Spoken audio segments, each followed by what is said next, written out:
Hello, good morning. Tara, samahan niyo ako magpunta sa school para magsundo. Meron nga pala akong ipeplex sa inyo na pagkahaba-haba ng hagdanan. Pero mahaba siya, pero kung araw-araw ko mo naman siyang aakyatin tsaka akyat panaog ka dyan, so masasanay ka na lang dito eh. Kahit na fresh ka ng umakyat eh, haggard ka na ng pag-akyat.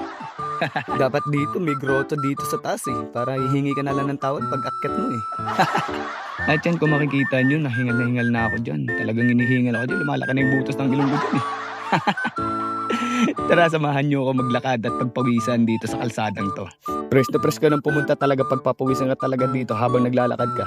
Wala eh. Wala tayong service kaya tamang lakad na lang muna tayo. Tsaka exercise na rin to para sa akin. Tsaka nung oras na yun, nagpipiling akong vlogger eh. Tamang video-video lang. Wala lang. Parang akala mo talaga tunay na vlogger. At yun, nakarating na ako dito sa school. Tingnan nyo, meron akong ipiplex sa inyo. Tsaka meron ako ikukwento. Hindi ko talaga inaasahan to. Nagkita kami dito ni Birds kanina habang naglalakad ako dyan. Pumosing pa ako dyan tsaka tumayo pa ako dyan sa gilid. At yan, tamang video-video lang ako. Piniplex ko pa nga dyan yung fur lane eh, ng street. Pero yan, kung makikita nyo yan. Ayan. Di ko talaga siya napansin. 2 times kong iniikot yung camera. Tapos tsaka niya na lang ako tinawag. Ito nung piniplex ko na yung street ng fur lane. Tsaka niya na lang ako tinawag nung pag-ikot ko ulit. Kaso nga lang, hindi ko na nabidyohan yung nag-usap kami tsaka nung tumabi kami.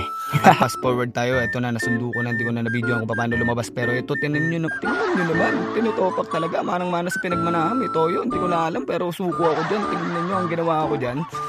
Ayan, binuhat ko na lang. Napagod ako dyan, kakalakad talaga eh. Mula kanina, iyak ng iyak eh. Kada talagang ako magsusundo, nagpapabili yan eh. O siya, kaya hanggang dito na lang. Maraming salamat sa ilang minuto. Bye-bye.